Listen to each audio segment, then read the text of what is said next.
See me. Oh, I can hear you now, but I cannot Hi. see Oh, you. sorry, it won't let me start video. Let me make you a co-host. That might Oh, help. it says you stopped me. Yeah. Can you do it now? Let me sure. I Yes. can. Hi. Hi, hi. Beautiful. How are you? Hello. I'm Good. Let me just move my gallery view. Okay, good. Um, Hi. Look, you have a fancy headset. yeah, I have just the headphones. Oh, No, okay. no microphone. Are But you in London? no, I'm not. I'm in Oakland.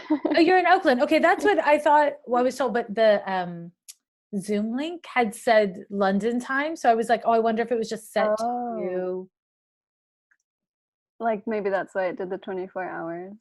Oh, yeah, yeah, yeah. Maybe so. Sorry, I'm just like checking the hairs. That's okay. Um, so I wanted to ask you before we begin, when hmm I'm speaking, hmm can people see you? And when you're speaking, can people see me? You know what I mean by that? Yeah, we can set it up either way.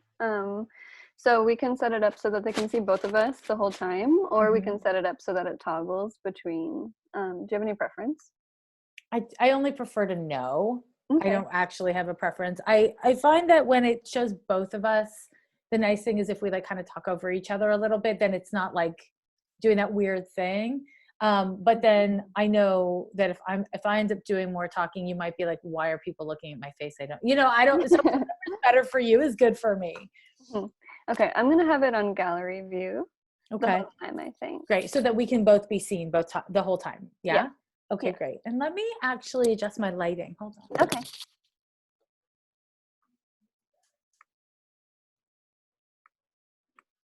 See, I feel better about that. Is that, oh, you can't hear me. Is that okay for you that I've darkened it a little in here? Yeah, it Okay, actually great. is still really visible. Okay, great. Yeah. That makes me happy to hear. How's your day going? Have you done a bunch of these today? Today I haven't. I've had the morning, but yesterday I was working for like 12 hours, and the day before Jesus. that I was also, it's been a really wild weekend, but it's been so good. Like, it just feels really nice to be, I've been thinking about like being a spider and just weaving this web of bringing people together right now. It's really rejuvenating to see That's people. wonderful. I love to hear that. I wish I had been able to. Saturdays are like my bonkers work day. It's one of my bonkers work days. So I really couldn't check in at all yesterday, sadly. But I'm excited to try to do that Yeah. later today. Yeah, it's been really beautiful. I've definitely like cried some. Like, people are just, they're ready to be vulnerable and to be here and be That's witnessed. So. wonderful. I've been really surprised. I've done a couple webinar things since the shelter in place happened, and I've been surprised at how tender they are. Because I always think going into them like, oh, it's a video thing, but then it's really not. It's just it's so much. It's very tender. Yes. I'm a humongous fan of tenderness. Yes. Huge Me fan. too. Huge fan. So yeah, it's nice. It's nice to get to interact with people. It's revitalizing, Yeah. definitely. And you're in Longfellow. It's funny. I don't know if Anuj actually said that. I'm not anymore. I used to be for like quite a while, but Okay. now yeah, I lived on 41st and Market basically So close for to me. like Yeah. 4 years. There's a blue house with a pink door. It used to say Silk on it. I don't know if it still does, but That's cute. that's my old spot. But now I'm by the lake. I'm actually like 2 blocks from Lake Merritt now. Oh, that's really nice out there. Yeah. It's less BART friendly. That's my only issue with that neighborhood is, hmm when we were moving to Oakland, I was just like, because I see clients and I just couldn't pick a spot that wasn't like walkable from BART. Mm. Which, Mhm. you know, not that many people actually take BART, it turns out. I've since learned, or at least in the recent couple years, but yeah, uh, I love it over there Yeah, with outside of that BART, issue.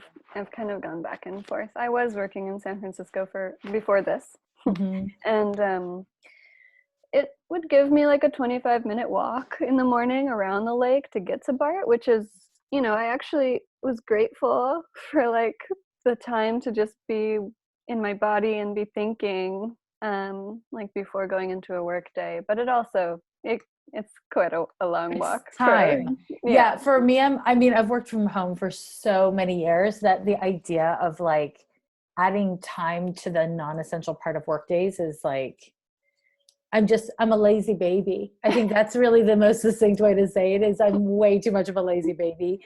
It's like the walk sounds lovely around the lake. Who doesn't want to do that? But like adding 25 minutes to a day before you're on the fucking train. Totally. Oh, wait, can I say cuss words during this event? Okay, good. Because unless told not to, I will. No, feel free to say whatever you like.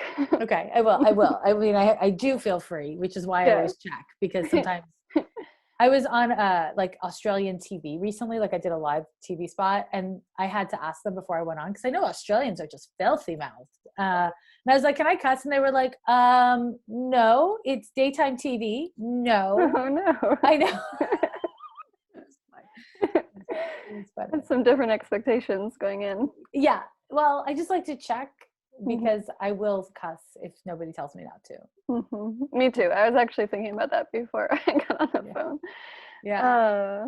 Okay, so I just let you know, I'm going to do kind of like a brief intro just about Weekend of Words and a little bit about Shuffle. And then I will read your bio and ask you a question. And then we can talk. Great. And if you change your mind or something crazy happens, I have my little boopity boop. Yes. So, hopefully we won't have to do that. Yeah, my boopity boop. Yeah. So wait, I'm just trying to adjust. I can never tell what is the right thing. I wish my cat could do it, I feel like he has a good eye, but he's useless. Useless cat? I mean, gotta cut him sometimes. Be cute. Yeah, he wakes me up in the morning. I have no use for an alarm clock. That's very high utility. That's a blessing, actually. It is. If I ever wanted to like sleep until 8:30 a.m., no. He said, "Get to work, bitch," and so I do. Is he like a sunrise cat? What's that? Sunrise cat? He's he's more of a you feed me at 8, so you better fucking get up and start thinking about it at 7:30 cat. Yeah, he's an adult. Okay, maybe I will open the door. I might open it up and see if we can start getting some people in here. And then that sounds fun. Last little thing. Usually we have an extra person on hand to kind of monitor the chat, but everybody else is in other meetings right now. Okay. So we're going to be taking questions in the chat box, and I'll be not in the QA box. Let me see if this is okay. It had disappeared for me for a minute, but yeah, so they'll probably come in both. Okay. So I'll put the open questions to the side here so I can see them just in case. And do you want me to like with you make an effort to notice the questions? Yeah, I was gonna say maybe if we both just want to keep an eye on it and see if there's anything that pops out at us. Okay. We can do that. Okay, and then wait, I'm just realizing here that I have to put it on the side of your face because the chat comes on the side of my face. Okay, so let me just see the chat window. Great, that's okay. I think I have it all worked out. And then my only question associated with that is, do you choose the questions? Do I choose the questions? Do we choose the questions? I don't have a preference. Yeah, I think we can choose the question. Okay. Yeah, because I know that you do so much of this, fielding questions from people. Yeah. So I feel like if there's something that jumps out that's like, oh, that's a unique one, like I wouldn't want that to pass by. The chances that there will be a unique question are not super high. Yeah, but there are questions that are bad questions. And sometimes I like answering those just to model, like, don't ask this question. And then usually I don't. Other than that, I don't like to. So. Yeah. Okay, doors opening. Okay.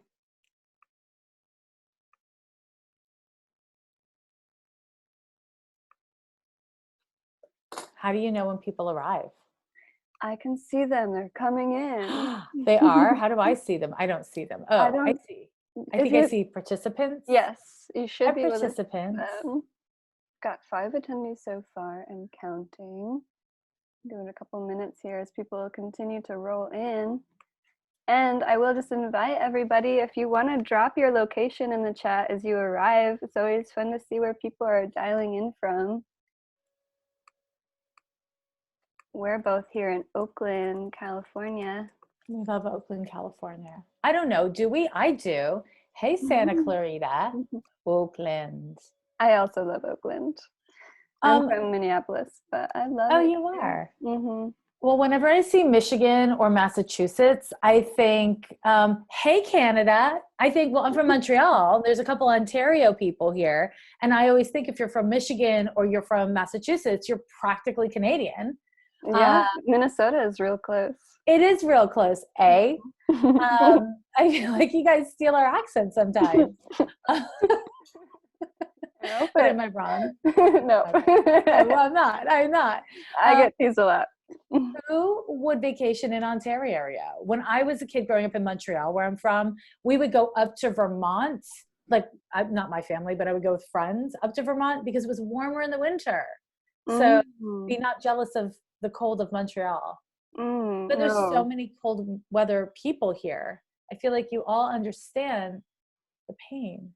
It's a real pain. And people who have never known it, they really don't know. They don't know. They don't know the joy of a wool sock in the wintertime. I'm a big fan. 5 sweaters. Yes. Multiple jackets. Yes. All of it.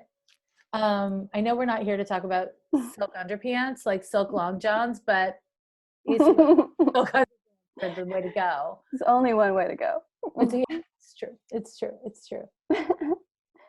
Okay. Still got people arriving, but I will just go ahead and say welcome everyone to Weekend of Words. Thank you for being with us on Mother's Day. What a joy, what a treasure. Weekend of Words is a free 3-day festival organized by Shuffle Collective, which is an online platform serving diverse and multidisciplinary creative fields. You can learn more about us at www.shuffle.do. We have designed this festival to help keep the spotlight on emerging and established writers as we all navigate this new world we're living in. Our hope is that this festival can create a little window out of quarantine, out of our isolation, and remind us of the wider world, remind us that we're all still very connected. We can all show up for one another, even if it's in these little windows. I don't know about you, but I've been like dreaming about these little windows. These little boxes, these video boxes. Yeah, these video boxes. Yeah. It's weird. It's very weird. It's a perspective switch. Yeah. Quick note before we start. In our commitment to accessibility at Shuffle, we are making this 100% free, but we are also taking contributions. So if anybody here today has the means to donate, I will be dropping some Venmo and PayPal and Square Cash information in the chat. And if I am correct, I believe that you've, Jessica, you've said that any proceeds from this session will go to a local bookstore. Yeah. I want to donate to Marcus Books. So, so I don't know if they have a Venmo, but yeah, donate to them if you want to donate to me. Yes, and if you donate through this session, you can add Jessica's name to your payment, and we'll just make sure that it goes to the right people. Great. Thank you. And that's 100% everything given during this session. And then I will also say before we get started, we are taking listener questions, but we only have about 30 minutes. So please, if you do have a curiosity, make sure to get that in the chat or the Q&A box ASAP so we can look at your words and respond to your words. That was me, beep, beep, boop, boop. You know, me too. I was modeling how to type your questions. So if you're in the market for typing questions, do it like this. Just like that. Yeah. You can speak to type. I don't know. I'm just learning about that and I'm a big fan. This is very exciting. Yes, thank you all. And thank you, Jessica Lanyadoo. To introduce Jessica, she is an internationally respected astrologer and psychic medium with fans and clients across the globe. She has been working to help people help themselves in one-on-one consultations since 1995 and writing her weekly horoscope since 2003. Lanyadoo is the host of the twice-weekly astrology and advice show Ghost of a Podcast. So good. Today we're here to spotlight Jessica and her recent publication, Astrology for Real Relationships. Hi, can I do this too? Yes, here it is. That's This exciting. book is a textbook with attitude. That's how I like to think about it. It covers everything from the basics of astrology. So we get to look at signs, planets, house systems, and aspects between planets, and then weave it all together by looking at how it all plays out in the world and the people that we connect with in the different ways. So whether that's like friends, chosen family, gray area dating, Gray area dating's my favorite. and long-term relationships, we get to see it all. And I want to say, as somebody growing up trying to drink in any astrological information that I could, this book feels like a landmark to me. I think that it really represents like a new era in astrology. It really represents this new generation of astrologers who are trying to break the mold. They're like, this old paradigm for how we think about relationships just doesn't work. So thank you so much for leading the way, for being a voice to all that needs to be said in that domain. Thank you. That's Yeah. so nice. Thank you. Thank you. My first question for you is about the origin story of this book. I'm curious, how long was it in your mind? I know that it's probably like the result of just like years of accumulating knowledge and experience, but when did it become like, okay, this is a book, it's going to come to be? It's less of a romantic story than I wish I could tell. But I guess as a sun, moon, and rising in Capricorn person, no one should be surprised that this is not a romantic story. So basically, I've been counseling people full time since 1999, and I've been doing it since 95. And relationship issues are, of course, the biggest thing. Now, if I could have picked any book to write as my first book, no one would have bought it. And I call it, I want to write a book about depression because I'm obsessed with not clinical depression, but topical depression, AKA Topical. Saturn. Yeah. Like the Mhm. depression of like, I just read the news and now I'm depressed. Or like I talked to someone Sure. super narcissistic and they talked about themselves. And then when they asked me about myself 20 minutes later, I was like exhausted and tired and felt bad. Like, that kind of stuff. I love talking about Saturn and Saturn issues and the murdering of all the boners of the world. So that's Saturn's hammer, just whipping them down. So so I that was kind of like my fantasy book that I wanted to write, and then I was really lucky, and agents started contacting me and being like, "You should write a book," and I was like, "Writing's hard." I don't think so. But like multiple agents contacted me. And finally I was like, I guess I should write a book. And then I thought, well, what would I write it about? And I lecture to astrologers. And so I have these like transcripts of lectures and workshops that I've taught on multiple topics. And actually, the first book I self-published, I pulled it out of print because it didn't work. But it's about prenatal conditions in the birth chart, and it's an advanced kind of topic. I know. Hopefully, I'll rewrite it one day and publish it properly.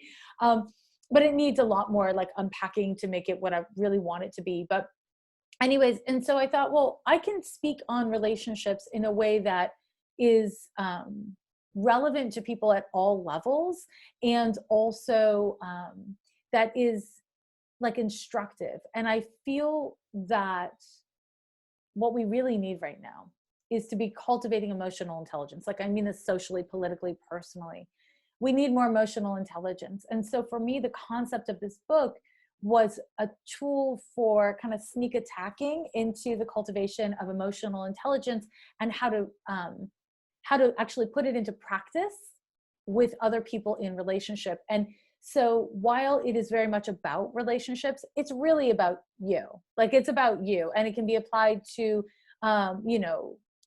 all manner of kind of dynamics. So basically, I got invited to write an astrology book, and I thought of this topic and had 6 months to write it. Oh, wow. Yeah. And I worked with this great writer. We co-authored. So I basically spoke the book, and then she typed, and then we edited it together.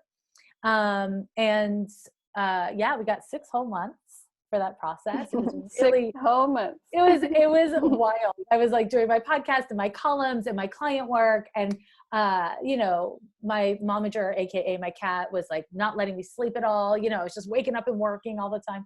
I've run away with your question, but that is, it's good. the upshot. Okay, Yeah. good. Okay, cool. Yeah. Yeah. So, and I see questions coming through, so I want to make sure we look at those. But Yeah.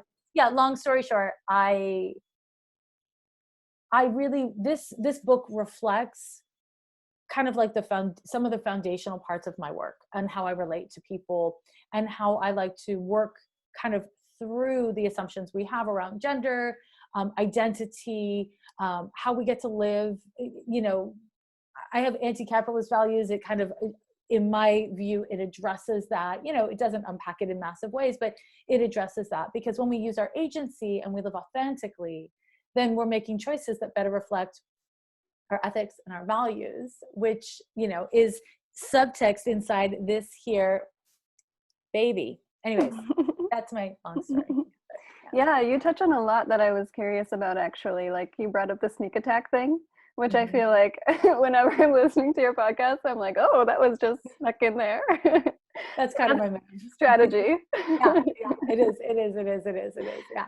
Long game strategy. That's exactly it. Yeah. I'm a really big believer in, listen, I've dedicated my life to astrology. I've, you know, been a professional astrologer since before the intranet, but I will say astrology is the tool. It's not the point for me. You know, for me, the point is living from your whole self and living in integrity and understanding that everything about the personal is political and everything political is personal, and how you live your life as an individual is essential, and how you live it as a community member is essential. And so that's kind of like the centerpiece of my work and how I engage with astrology, which is why I do prenatal conditions, because it kind of suggests issues around heredity and immigration and inherited shit and, you know, trauma and healing and all that kind of good stuff. That is what comes up in one-on-one consultations all the time.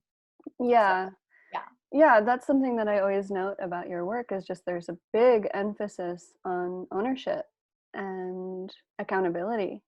And I think that that's part of, you know, what I spoke to earlier about this just being like, this is a leading edge in astrology, because that stuff, I mean, forget about astrology, it's just not really talked about like in general, you know. So I think it's a really beautiful tool, as you say, to move that forward into the world.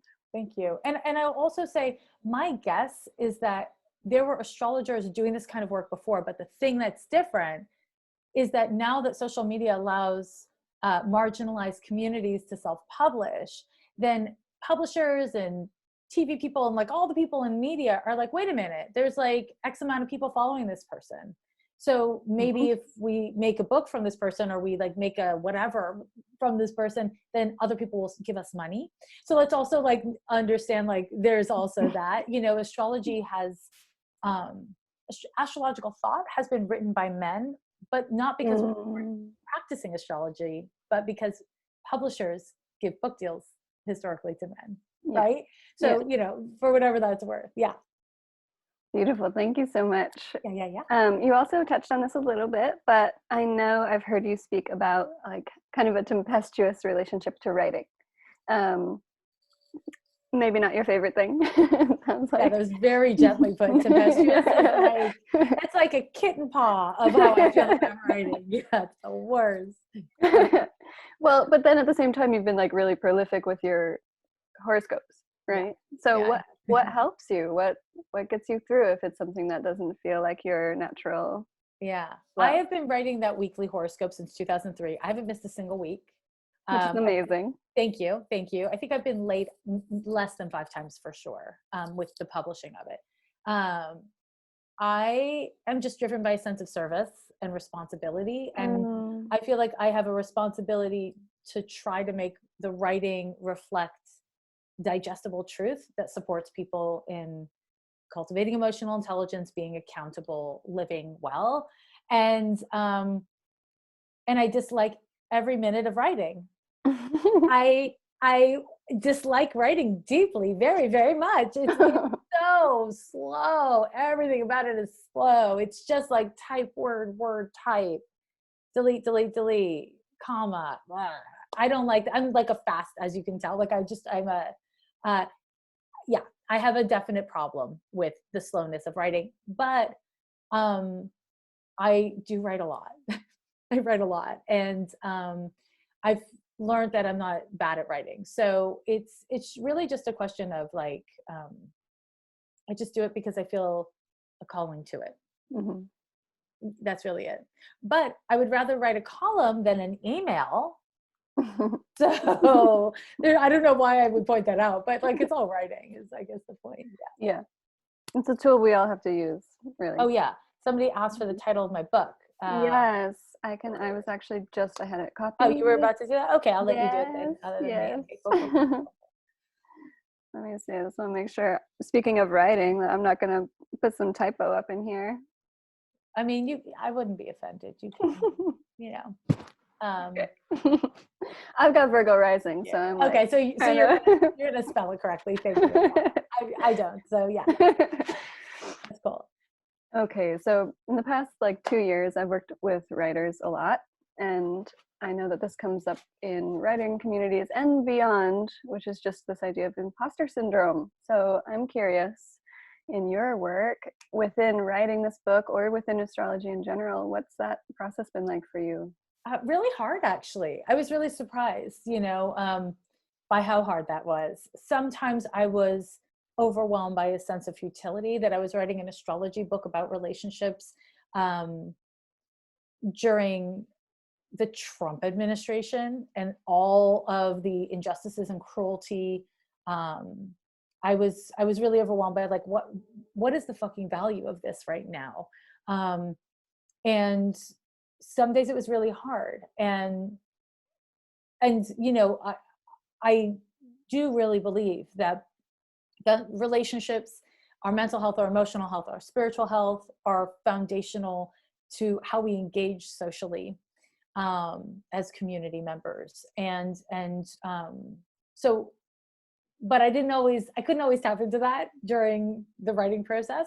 And then some days I was like, oh yeah, like I have all this information in my mind after 25 years of just all I do is counsel people through astrology. So for me, I was able to just really tap into that, and it was really wonderful. And then something would come up and I'd be like, I don't know what to say. And I would be like, what am I even doing? Like, what if I get this wrong? And getting something wrong in an Instagram post, you can just like pop something in your stories or like edit it and then just be like, hey guys, I got it wrong.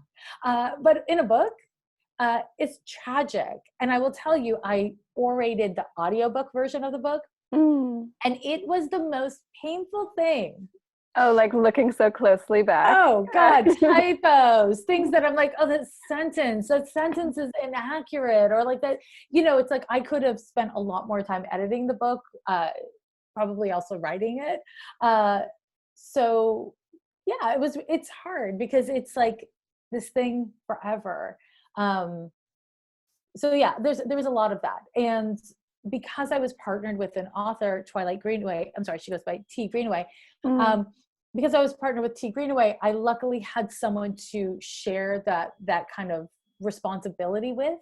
And that made it a lot easier in the writing process. Yeah. Yeah, beautiful. Thank you. Thank you. I'm curious, how's that been like since its publication? Has that been soothed, or just like seeing people's response to it? Has it been the same process of just like flowing between both? That's a good question. I don't think I've had imposter syndrome since the book has come out, but keep in mind, it came out on New Year's Eve. And it was your birthday, right? It was my birthday like 2 weeks later. Yeah, okay, 2 weeks later. Yeah.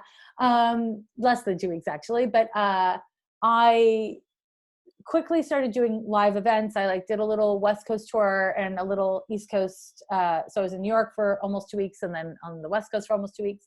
So everything was kind of like busy and active.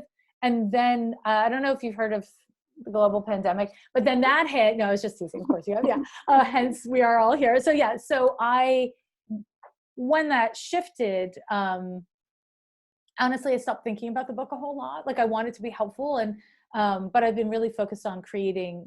I'm like creating way more content, and I've been a bit distracted. So that's been great, actually, for any kind of imposter syndrome or like, or anything like that. Not on your mind. No, it's Yeah. super not on my mind. It's not important. Yeah, somebody Yeah. asked me the other day about the book or like something like book sales, and I was like, I not at all thinking about that even a little bit. Like it's Mhm. just not important. There are other things that are important.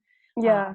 so this is, I hope that it touches people, and I hope that it's like a long-standing document that people use in their astrology journey or their self-care journey. But once it's made, the only way to stay in any way prolific is to let it go. Oh my goodness. Yeah. Yeah, it's the Mhm. only way. It's like you can hold it very lightly. You do better to just leave it, like let it have its own life and like fly away. It's not mine anymore. Yeah, absolutely. So, It's like yeah. there's a saying, I think, about not letting perfection be the enemy of action. Yes, I love Mhm. that. I've never heard it, but that's what she's talking about. Yeah, that's right. Third person. Yes, I do. Okay. Yeah, whoever that was. Yeah, yeah. Okay, so I have one question that's totally off topic from the book, and then maybe we can pivot to some questions in the chat. I love that. Um, so you are a medium as well as an astrologer, and something that I am very curious about is um, how that shows up in your dream life. And kind of in addition to that question, have you noticed throughout your time in this field how people's natal astrology affects the characteristics of their dream life? Interesting. So to your second question, 100%. Um, there's so much that can be seen about the quality of sleep, our relationship to sleep, what we're doing when we're asleep. And the reason why is because the subconscious is articulated in the birth chart. Of course it is. The consciousness is. Mm-hmm. And our consciousness is both forefront and back of the brain, right? Our subconscious. So it's all in the birth chart, yes. So the quality of sleep, the nature of sleep, how we use our sleep, the potential of our sleep is all in the birth chart. For me personally, um, being a medium and being psychic is a real fucking pain in my ass when it comes to sleep. I'm not a great sleeper. I don't like working while I sleep, but that doesn't always come to pass. Mm-hmm. And so for me, mediumship is primarily a waking thing. Like I would say I get no useful information while I'm sleeping. But I don't know what my life would be like if I hadn't dedicated my life to using my mediumship skills in service to others. I think when it's not your full-time, kind of life as a psychic or medium, spirit will like knock on the door when you're open. And so if you're really mainly open at night when you're sleeping, that's when it's going to come through. For me, because I spend so much of my waking conscious time with the door wide open and like an open sign on, they don't need to come through at night. Now that doesn't mean, like I said, I have shitty sleep. But but the mediumship part of it is not the only part. It's actually a little bit more related to the psychic part, which is relevant for me to say psychic and medium are different things. Yeah. Yeah. And so astrologer, tarot reader, palm reader, numerologist, different things. People don't know. People are like, oh my God, you're an astrologer. And they show me their hand. And I'm like, take that thing away from me. Has nothing to do with it. But yeah, they're all different things. I just happen to do a bunch of things, but not most astrologers don't. Thank you for looking into that. I just became very curious. And I guess I'm also wondering, like, is that something that you've had to actively like set up, I guess you could say, like psychic boundaries, like for your sleep? Oh Or yeah. just in general, like. Oh fuck yeah, yeah, yeah. I mean, for me, like I said, I'm a terrible sleeper, so I don't do a great job with my psychic boundaries at sleep, unfortunately, because I'm just not a great sleeper. But I've never really been a good sleeper. My sleep got especially bad when I started having when I was so confronted with the fact that I am psychic, I couldn't deny it anymore. I just remember this like sharp turn in my sleep life, unfortunately. So Mm. I do a shit ton of energy work every night before bed. Mm. But I will say that here's the thing about the intranet and social media. Having the energetics of followers, I kind of hate the concept of followers. It sounds like they're following, but whatever, followers, um, means you may have 20,000 people thinking about you, Mhm. wanting something from you, thinking that you can help them. And in those 20,000 people, you can expect at least 80% of them are energetically doing this. And they're not doing it out of cruelty or something wrong with them. But unfortunately, if one is psychic, one will feel that tug. And if Mhm. you're doing that and you're, in New York and you just woke up and it's like 7 a.m. for you, well, it's 4 a.m. for me. Get out of my sleep.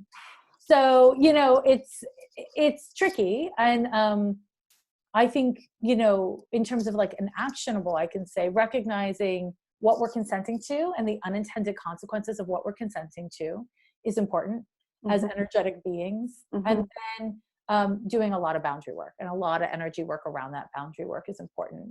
I do energy work, boundary work every day. And some days it is a success and some days it is a failure. But it's all kind of part of the bigger work. You know what I mean? Yeah, wow. Yeah. Yeah, it really makes me think, just like when you're doing this gesture, and like we just don't learn about how to not do that.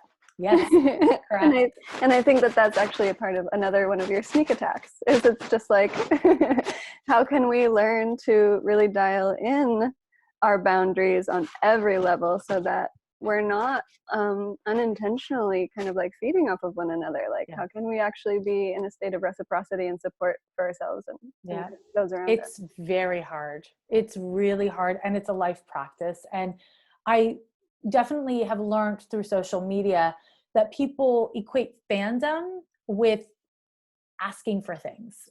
And that is a really tricky thing, because if you're asking it, if you're typing out a question, you've already been kind of like knocking at the door psychically for Mhm. a long time. And honestly, I think this is why a lot of like celebrities go crazy or have, go crazy is a fucked up term. So I rescind that Mhm. shit language. And I'll say again, have mental health issues and drug abuse issues. It's Mhm. because the psychic field of having thousands or hundreds of thousands or millions of people thinking about you, feeling things about you, having a narrative about you, having a relationship to you in your own mind, the energetics of it are not humane. Humans aren't set up for that. And so I think that there's a lot of pros and cons. And that is why a lot of psychics, especially really good psychics, are hard to find. Mediums are hard to find. They're not putting their shit online because the toll is so high. It's a choice that I've made, and I'm constantly working with the consequences, unintended and intended. And, it's just part of the path. But Mhm. yeah. Well, and it seems like it kind of touches back to what you were saying earlier, just about being of service, like what's the weight of, that work in contrast to what you're offering, and like the work that you can help others to do, Yeah. and ways of growing that we Yeah. can do with that wisdom. Yeah, it's a process, it really is. And I think there is nothing wrong with being private and not being super public. I think there's something really powerful about putting yourself in public when you're ready. And I think a lot of the kind of younger generations, people in their mid 30s and younger, don't, you're all from a world where that's not the truth. Like the truth is you're supposed to, like, you learn something about the tarot and then you instantly go on Instagram and talk about the tarot and you share it with the world. And the problem with that is we deserve to keep things close to our chest. We deserve to nurture new knowledge and to have a personal experience with content before we make it a public experience with content. Because when you make it public, you invite other people's everything, good, bad, ugly, supportive, delightful, all of it. But it's not completely yours. And I'm really grateful that I'm, Gen X, and I grew up without, like, I came up in my 20s without that, because it allowed me to cultivate my own experience of the content before I like publicly shared it with like any kind of mass of people, and hundreds of people is a mass of people, right? It's Yes. on social media, we forget somebody has 100,000 followers and we're like, oh, they have 100,000 followers, but it's 100,000 humans, like 200 people. How often are you in a room with 200 people, right? It's if we're dealing with energetics, we have to consider that we're dealing with souls, feelings, thoughts. It's very intimate. Yeah. Yeah, There's gravity there, and there it's really is. forgotten. Yes, yes. All right. Oh my gosh, it's so beautiful to speak with you about this. I know that we're already over time, but if you have a little extra, I do. maybe we can turn to these Yeah, questions. let's do some Q's and some A's. Um, okay, so somebody asked about, it seems like there's a scholarly academic side to, okay. So this question, should we read the question? Should I read the question before Yeah, let's do it. Okay. So I'm going to answer the question from Catherine. Hey, Catherine. Jessica, I saw that you're presenting astrology research at a conference this summer. It's called NORWAC, NORWAC. I'll be there too. Oh, yay. It's very good. Have you been there before? First time virtually. It's really exciting. Yeah. I'd love to hear more about the different parts of the world of astrology. It seems like there's a scholarly academic side, a healer side, a witchy community side, and I'm sure many sides I can't even imagine. What communities do you weave in with your astrological practice? So, great question. So here's a cool thing. So NORWAC it's based out of Seattle, but it's now going to be virtual, which is really cool for people. NORWAC, NORWAC.net. And so you can now join it from anywhere in the world, which is super cool. I'm giving a couple talks. So the cool thing about astrology conferences is, when they get to be IRL, you get to meet other astrologers, you get to meet other astrology nerds. It is summer camp for nerds. It's amazing. It's not witchy at all. Just fly. So astrology is actually more of a practice of older people because astrology is a practice of time. So it's very new. It's only like in the past, like 5-6 years, since forever, that younger people in their 20s and their 30s are in droves coming to actually like use birth charts because technology has made it accessible. If you make it to an astrology conference, you're going to hang out with a lot of nerds, which is my fucking jam. So at astrology conferences, there's all these different tracks. So you can see that there's lots of different kinds of astrology within Western astrology. I fall into the category of a psychological astrologer. I don't know if I exactly identify with that, but it's the closest to what is true for me. There are absolutely people who never consult with clients ever. They just study and they write. And there's a lot of them at the conferences, and there will be many speaking at that conference. And then there's astrologers like me who primarily consult with individuals or couples or whatever. And within that, there are a lot of different kinds of astrology. And so in terms of astrology as a witchy thing, astrology isn't witchy. It can be used by witches, but astrology is not inherently witchy. It's a very mathematical practice. And in fact, let me actually show you guys, if I'm allowed to waste your time with something visual real quick. This is astrology. Boop. Yeah. It's math. So people assume that astrology is like a woman with dark, fabulous hair and she's looking at the sky, but that's not it. It's math. Y'all's it's math and it's rules, and you have to study. And so it's hella nerdy, and I really am excited for you to get to enjoy it if you're interested. And I'm going to be speaking on a panel about how to become a professional astrologer and giving 2 talks. You can go to my website to get the 411 or to norwac.net to get the 411.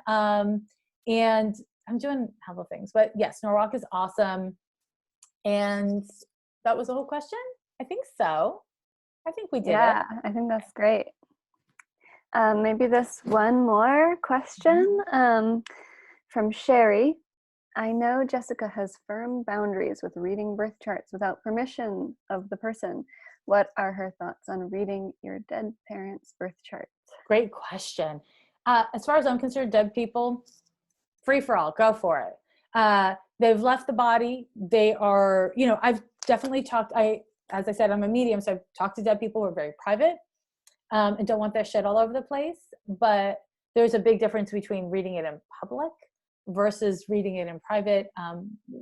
Once a person is passed, read all the charts you want. That said, I cannot tell you how many times people are like, can you talk to Marilyn Monroe? Can you talk to like this political figure from the 1920s? And the answer is no. Only read the charts of people that you have a personal connection with is my MO.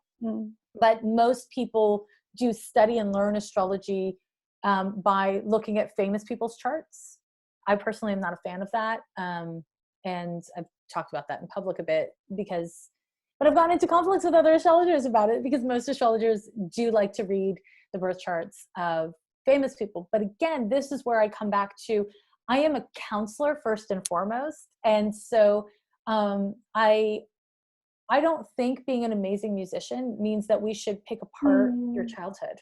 I don't think being, an actor, even with an actor with a political stance on a thing, means that we should be able to like unpack your personal shit.